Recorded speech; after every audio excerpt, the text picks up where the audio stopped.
If you think one bad employee can't destroy a $1 billion brand, ask Campbell Soup what just happened to them. Yeah, they just learned the hard way. See, people think destruction of a business only comes from the top, CEOs, boardrooms, stuff like that. But the truth, most companies get destroyed from the inside by the one person they trusted the most. And right now, Campbell Soup is living proof of that. Not because a supply chain scandal, not because of competition, it's not because of a recession or financial crash or nothing like that. It's simply because one guy opened his mouth and got caught on tape. So let me break this down if you're not aware of what happened. A senior executive at Campbell's, a high-ranking VP, was secretly recorded during one of those meetings that they have, I guess one of those behind the scenes, I don't know. So the tape leaked, and the stuff that came out of his mouth set the internet on fire. I mean, this guy was mocking Campbell's own soup.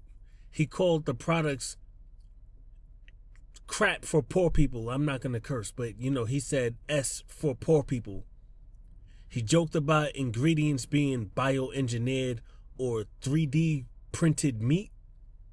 This guy even made racist remarks about some of the Indian co-workers or Indian employees, whatever. So he basically insulted the customers, and he even bragged about being high at work, which I know a lot of you probably don't care about that part, but even if you take that little part out of it, let's go deeper. So this guy went on an hour-long meltdown that really nobody saw coming. I can't say nobody. A lot of people know that food contained a lot of bull crap, but he just put them on Front Street. Once that recording went public, the backlash was crazy. People were furious. Again, I guess they don't read ingredients for themselves, but people were furious. Media outlets were running stories up nonstop. They were just running content all day. And it turned into a nasty lawsuit that you see is opening up right now. And the company had to scramble fast. They suspended him, which I don't know why they didn't just quickly fire him. They distanced themselves and issued statements saying the comments were false, vulgar, and offensive. And they claimed that didn't even reflect the company's true values. But the damage was already done. The brand took a major hit. Probably not for long. I'm sure a lot of people will just go back and act like it never happened. But their reputation for sure took a hit. And consumer trust took a major hit as well. Now, here's the thing. I know I just said a lot of people might go back like nothing happened, but they do have to be careful because remember when that Subway scandal came out about their tuna fish, they had to pull a whole rebrand, but at the same time, I guess they're still here, so that says a lot, right? And all of this happened because one guy who they trusted and put in position of power couldn't control his mouth. Just blabbing and running his mouth crazy. And it happened in one of those states where you can record people secretly and use it. You can't do that in California, but you could do that in a lot of other places. And this is the part that nobody wants to say out loud right now. Big brands fall for the same reason small brands fall. They let the wrong person represent them. Freelancers, pay attention. And that's when let's talk about something in real life. Because the same thing happens on the smallest scale every single day in construction, real estate, and just general freelancing everywhere. Let me talk about these receptionists for a second. And I say receptionists because they got a lot of power that you don't even realize. What a lot of these entrepreneur business, the small businesses anyway. So me as a videographer for construction companies, I cold call construction companies all the time. And a lot of them are cool, but some of them are the nastiest attitudes.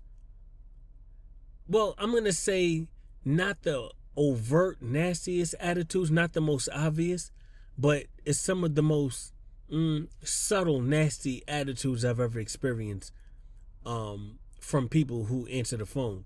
And it never comes from the owner, it never comes from the contractor, not even the project manager, never the decision makers. It's always the receptionist. And just hear me out. I'm not trying to beat up on receptionists, but they need to hear this. These receptionists sometimes could be really dry, rude, hostile. And, they answer the phone like you're bothering them. Like, you interrupted their Instagram scroll or ruined their vacation or something. And the crazy part, the owners, I swear, have no idea, because whenever they see these, whenever they walk past the receptionist, it's good morning. Oh, how's your day going? Oh, yeah, I'm taking care of those emails. And these people sit there and believe that. And a lot of these cornball contractors or business owners put these receptionists there simply because they think having a little cute girl at their front desk is cool and is going to somehow bring fortune to their company. They need to rethink that, by the way. So, make this make sense. The owner of the business is out there grinding, paying for ads, keeping the crew on payroll, paying for, all the trucks, the servicing, paying for insurance, SEO, marketing. They hustling all day and night just for the person who they put at the front of their business to be killing deals before they even could reach the owner. That's right. Before these deals could even reach the owner. You never know how much business you're losing by having someone with a bad attitude or someone who can't control their mouth at the forefront. So, in a nutshell, a lot of business owners need to learn from Campbell Soup, real talk. And people don't realize how fast one bad representative could sink your whole business. A rude one, a smart ass comment, a rude tone, the whole I don't care vibe, the whole I'm just here for my paycheck vibe. Side note, people wonder why AI is taking over. And that's another topic we're going to get into in another episode. But if human beings are going to be acting like this, it makes you wonder. And I'm not advocating for AI or nothing, but I'm just saying, human beings, we got to step it up. Anyway, back to the main lecture at hand.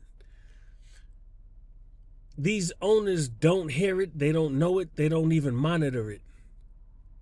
And it just continues until somebody blows up. Then they want to get the message.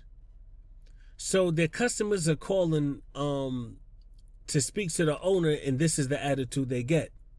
Now, Campbell Soup just learned this lesson on $1 billion scale. One person with a big mouth could bring your whole brand to its knees. So if you're running a small business, a construction company, freelance operation, marketing agency, whatever, you better pay attention to who's representing your brand. And you better advise anybody on the front line to treat people how they would want to be treated. And stop running their mouth and stop throwing anybody, tell these people to stop running their mouth, of course, but you need to take accountability, the fuck am I saying? Accountability for putting them there in the first place. Now listen, a massive corporation like Campbell Soup getting blindsided by somebody like that. Well, imagine what that means for a small business with no safety net. So I'm going to leave it on this note. Protect your brand. Vet your people. Listen to your first impression. Because sometimes the person at the front desk isn't really guarding the gate. They're burning the bridge. And you really need to take heed to that, soak that in. It's unfortunate. But this is a lesson a lot of people just got to learn. I don't want to keep going in the same circle. Soak that in. I'll see you guys on the next one.